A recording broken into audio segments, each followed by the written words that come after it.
Welcome to American History Lesson 28, The Great Society.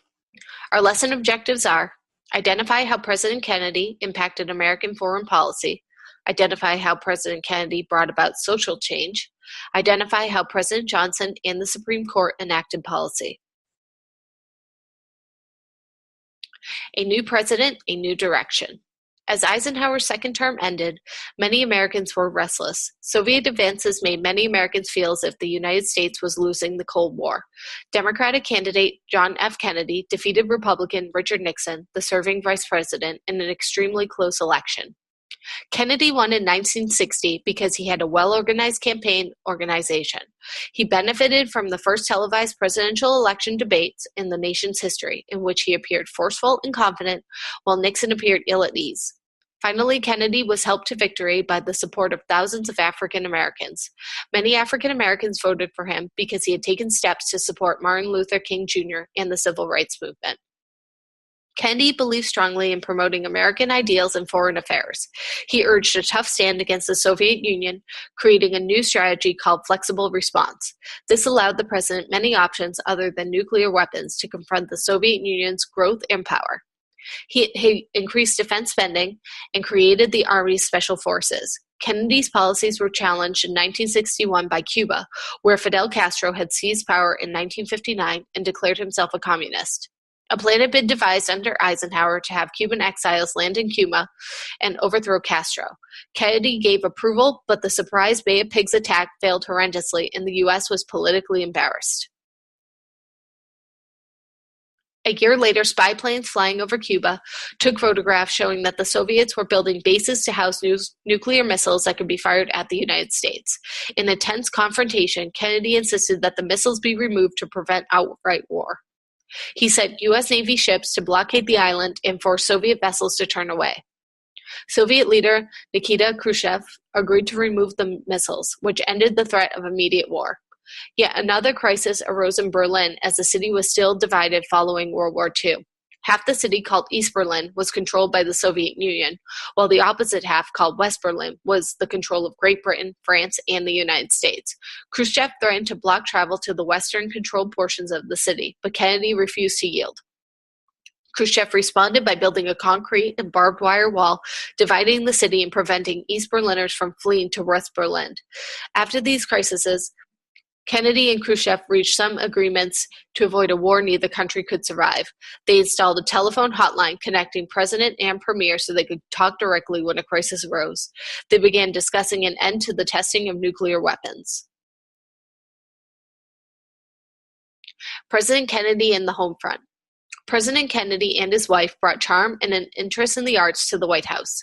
Critics said that his administration was all glam but no substance. Kennedy appointed many intellectuals and business people to high administration offices.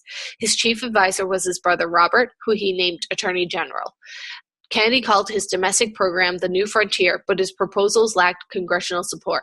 Conservative Republicans and Southern Democrats blocked bills providing medical care for the aged, rebuilding cities, and aiding education. He did succeed with some proposals. With increased spending on defense, he hoped to boost the economy out of a recession while persuading Congress to raise the minimum wage. To decrease poverty abroad and increase goodwill towards the United States, Kennedy instituted the Peace Corps. In the program, volunteers worked in underdeveloped foreign countries. Another program, the Alliance for Progress, gave aid to Latin American nations to prevent the spread of communist revolution from Cuba. When the Soviets launched a person to orbit around the Earth, Kennedy pledged to commit the nation to putting a man on the moon and bringing him back to Earth within the decade. The goal was achieved July 21, 1969, when Neil Armstrong stepped on the moon. The race for the moon had lasting effects on society. Schools expanded their teaching in science. The research generated from the space race had many long-lasting benefits, such as improved technologies and economic growth. Fun fact, along with their backpacks, an American flag, and half the Apollo 11 moon landing module, Neil Armstrong and Buzz Aldrin left some sentimental mementos on the surface of the moon, such as a Apollo 1 mission patch, 2 medals for Soviet cosmonauts who died in the space race, a goodwill letter from 73 world leaders, and a small gold pin shaped like an olive branch, a symbol of peace. The American flag left behind would accidentally be knocked over by the departing astronaut's ship. In 1963, Kennedy called for a national effort to combat poverty. Before he could fully develop this program, he was assassinated on November 22, 1963. Millions were glued to their televisions over the next few days, watching in horror as the president's accused killer, Lee Harvey Oswald, was killed while being apprehended. A Warren Commission investigation determined that Oswald acted alone. However, many people continue to believe that Oswald acted as part of a conspiracy.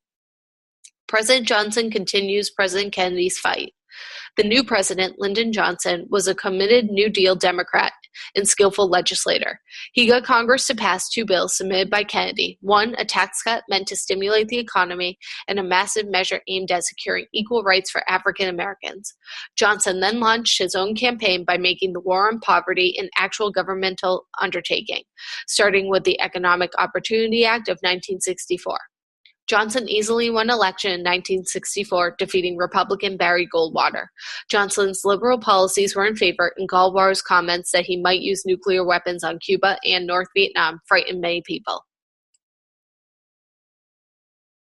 Johnson then pushed new laws aimed at creating what he called the Great Society. Among other things, these laws created Medicare and Medicaid to ensure health care for the aged and poor, funded the building of public housing units, lifted quotas on immigration, required efforts to ensure clean water, offered increased protection to consumers. While President Johnson worked for his Great Society, the Supreme Court under Chief Justice Earl Warren took an active role in promoting more liberal policies. The court ruled that states had to make congressional districts roughly equal in population served, following the principle of one person, one vote. The new district lines resulted in a shift of power from rural to urban areas. The court required that criminal courts provide an attorney to accuse people who cannot afford one. It ruled that police had to read people accused of a crime their legal rights, known as Miranda rights, before asking them any questions.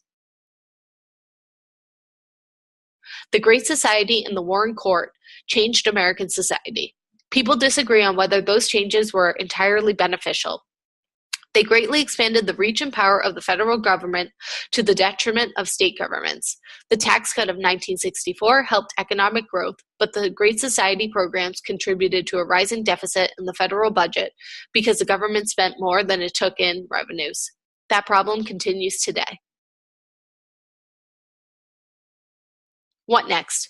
Take the time to go back and review the lesson on your own. After your review, complete the lesson review for the lesson and submit for grading.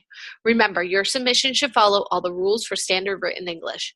All submissions must be written in your own words and sources used cited at the end. How to cite sources in APA format. When you reference a source within an APA-style paper, whether it is using a direct quote, repurposing an image, or simply referring to an idea or theory, you should insert an in-text citation, the author's surname and the date of publication within parentheses, straight after a direct quote. CitationMachine.net will assist you in creating citations.